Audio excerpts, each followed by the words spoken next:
Let's do it. Good morning, sir. How are you? Hey, good morning, Paul. How are you this morning, sir? Good, sir. All right. The 182 cities across the country they compared. 39 key metrics. They looked at areas to work, financial, family, health, safety, stress. And cities were rated on everything from average weekly work hours, divorce rates, housing, affordability. And they named the 10 most stressed cities in the United States of America, and we got 2 of them on the top 10 in the state of Mississippi. One of them I do not understand, and I think this is bogus, but number 10 in the nation is Jackson, Mississippi. Now, with the water situation and everything else, I wouldn't argue too much about that one. But number 9, most stressed city, is New Orleans. Number 8, Akron, Ohio. Number 7, Birmingham, Alabama. Number 6, Philadelphia, Pennsylvania. Number 5, explain this one, is Gulfport, Mississippi. I can't explain that. Well, I like the coast, but... I do, too, and I would understand how they would be stressed on the coast.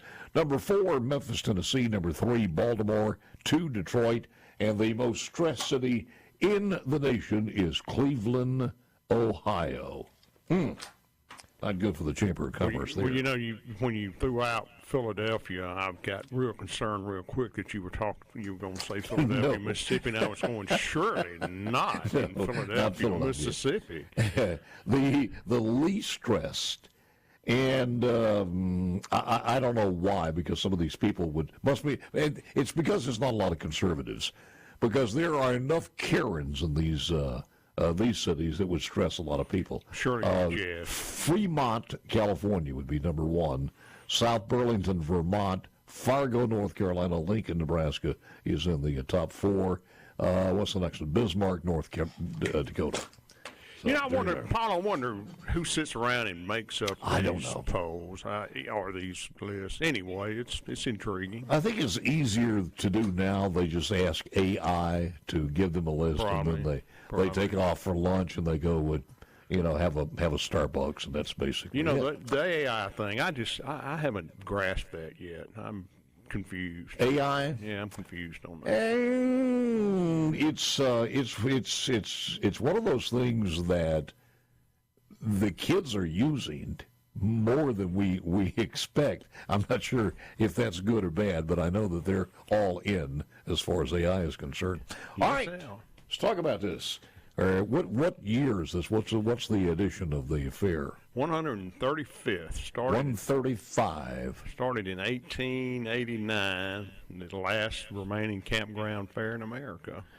4 years. 4 years during World War II. 42, 43, 44, 45. We didn't have the fair. Then in 2020, COVID got us. We did not have the fair. So that 135 total cumulative years, we've had 130 fairs. So that was the oddest feeling not to be able to do the fair in 2020.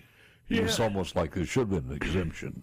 Yeah, I remember right around the 1st of June when we made the decision, the board made the decision not to have the fair. It was sort of surreal having that conversation that you weren't going to have the fair because of a global pandemic that, as we look back on now, was just, we learned so much.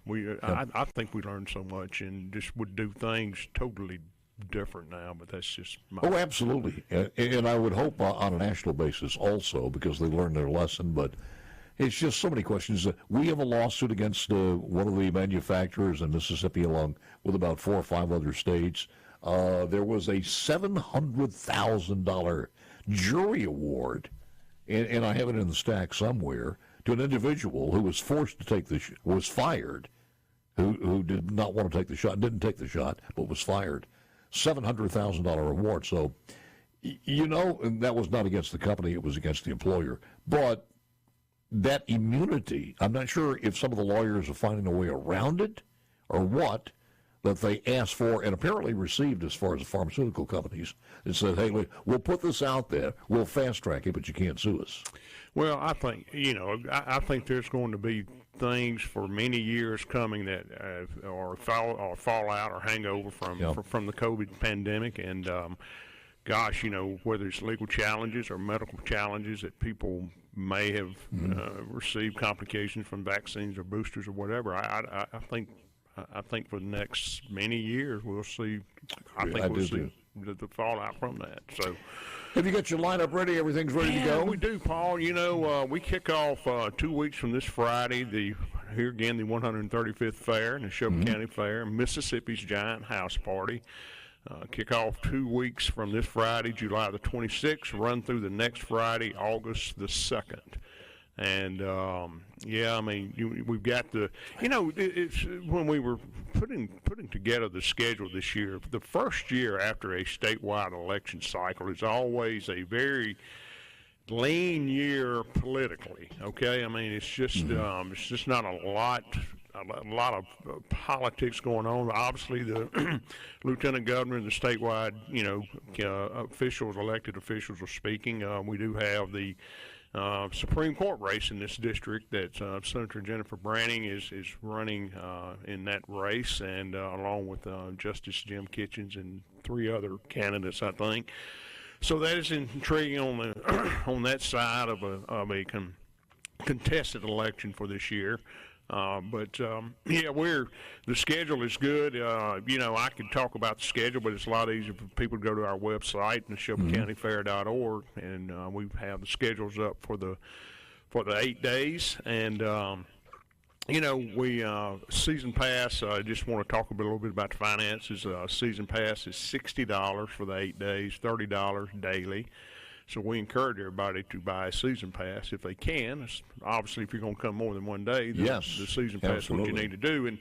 Is that adult and kids, or? Well, kids 10 and under are free.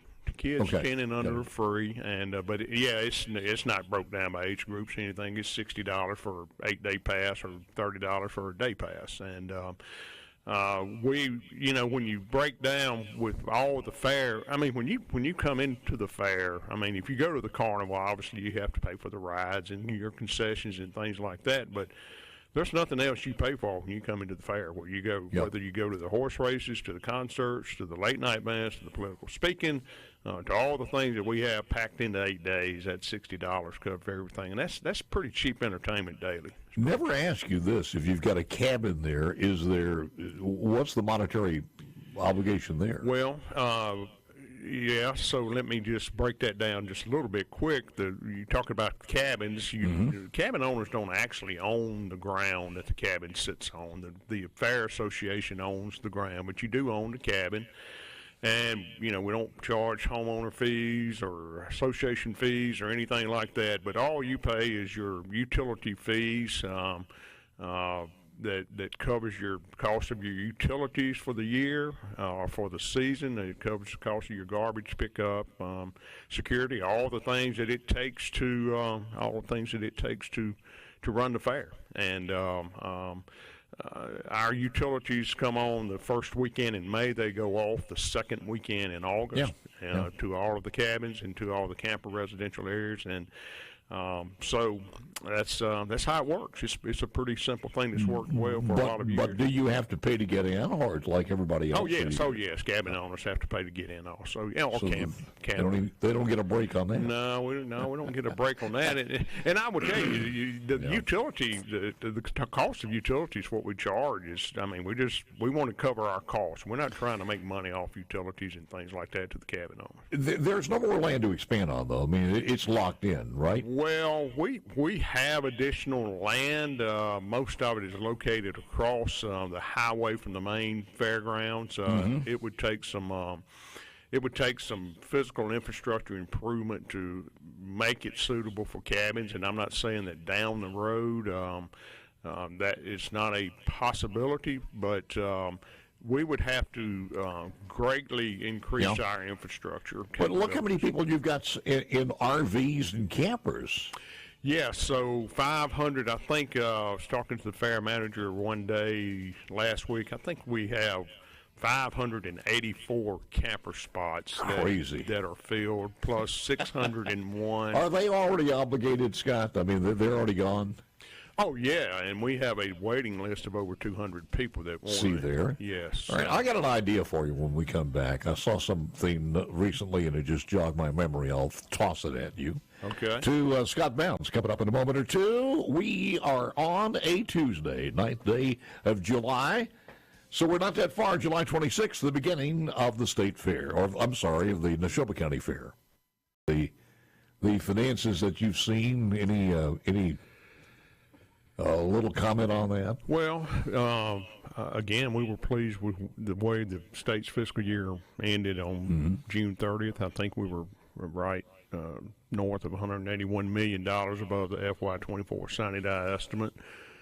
June came in strong. As far as June of the last month of the year, came in about $46 million, I believe, over estimate. So we continue to build on our reserves, although cautiously, not as much as we've had the last two fiscal years. But we were pleased at this point, but we've got to be, cautious moving forward. Yeah, Scott, with your perspective in looking at these numbers on a regular basis, you think the possibility that the narrative of an additional decreased personal income tax is not going to die down before the House meets in January? No, sir, it's not going to die down. I do want to talk about that a little bit.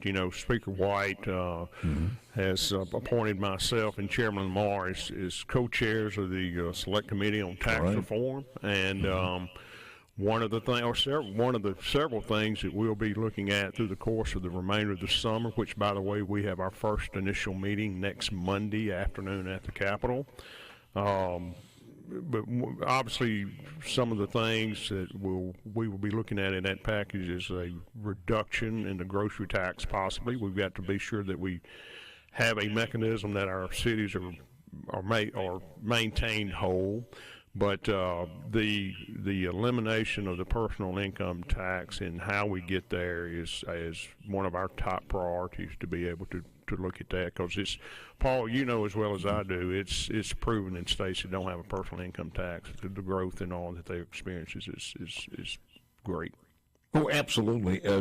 I'm wondering too if you looked at the numbers and said which one helps us out more, an additional cut as far as personal income taxes or the grocery tax, and the way groceries are today, it's got to be groceries. Well, I mean, on a kitchen table method every time you go shopping.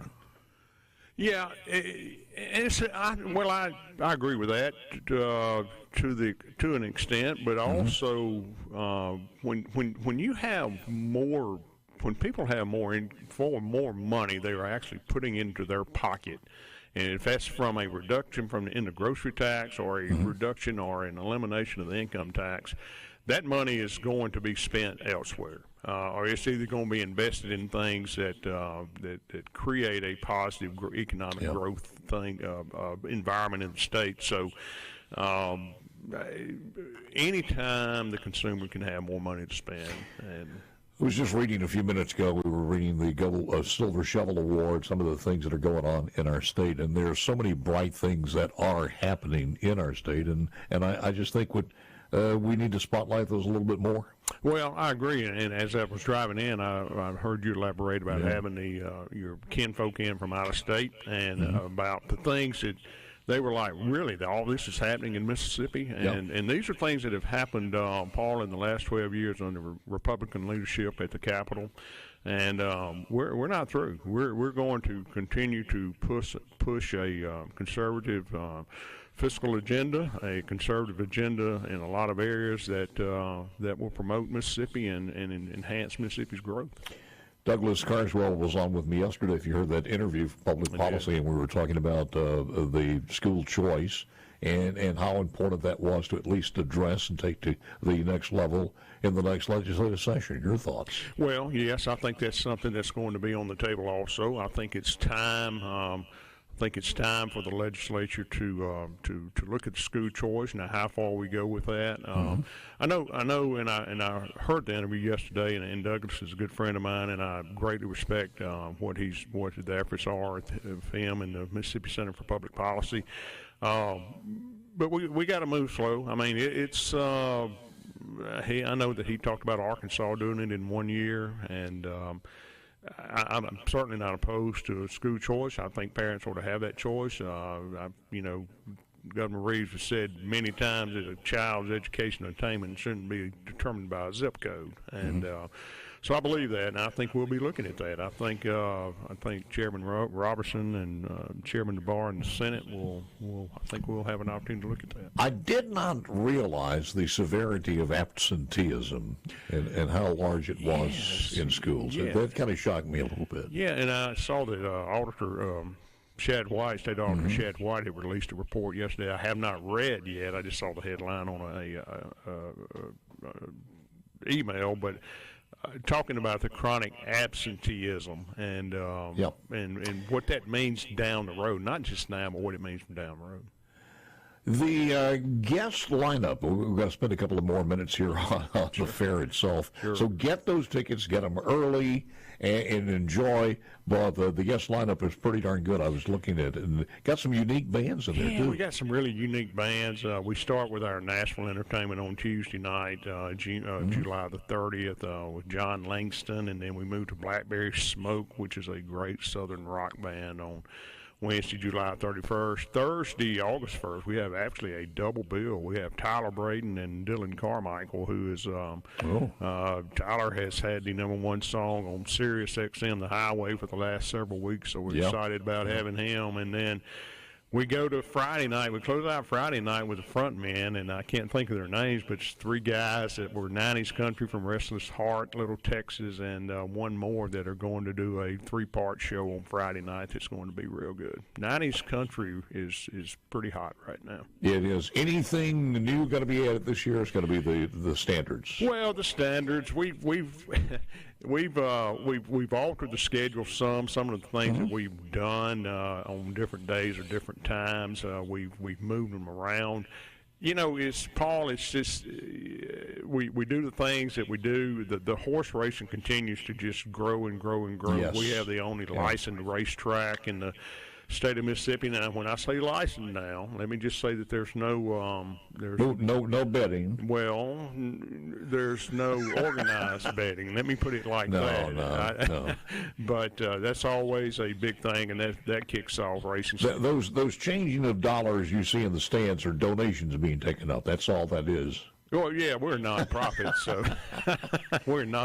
so By the way, do they have air conditioners or something to ice those horses down? Man, that is unbelievable. And you can walk through the barn area now. There's stalls. They've got fans, big fans. You know, these barrel fans out and everything. But if you've never seen harness racing, this is the place to do it. It is fun. The harness racing, it is really, really fun to watch. And those guys put a lot of time and effort into training those horses and spending time with them, and they do. They really do. And the first thing you'll notice is, if you've just absolutely are a virgin to that, is, wait a minute, that jockey is not real young and not real small.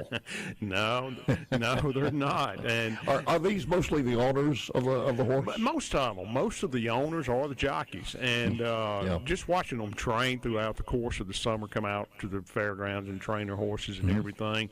Just super people to talk to, just great people to just engage in conversation, hear the stories, and Paul, hear how long they've been doing this. I mean, it's generational in their families that are doing this. And what % from out of town come in? On the harness racing, I would say that the biggest percent, the largest percentage of participants are all from out of town.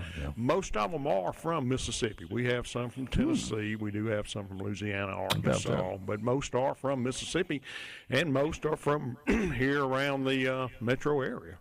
So, do they race in other races throughout the circuit or something, or is this the only one? Some do. Tennessee has a couple, I think, big harness tracks. I think a lot of them go to Tennessee. through the course of the year. You know, horse racing is seasonal too, so they don't run in the winter and things like that. So here's what I was thinking. We were talking about downtime, especially for the speaking. I watched a couple of guys. It was on YouTube somewhere, and it's been several weeks ago. But it was, I think they had two categories, 12 and 15, 16 to 19, on political speaking. It wasn't a debate. It was just them giving them an item in political speaking. You guys need to do that in the off season. Have we could create some new politicians up there with a competition of 12 to 15-year-olds or 16-year-olds doing some speaking. Well, I will tell you, we may not going to do that, but we have added, which is going to be fun this year. And I'm really looking forward to this on Thursday. We're having I don't really know. This is how we've got it listed in the program: an animal and special effects calling contest. It's open to all ages. You have 1 minute to do your best animal call or special effects call, and we're going to award 3 prizes. Oh Lord! All you're going to do is attract people from Arkansas. Well, that's all. Well, and we've had to put into the minor set of rules that we. I would imagine so. You know, no vulgar or offensive sound. So, Scott, thank you, man. Appreciate it. Yeah, very much. thank you all for having us this morning, got it. Paul.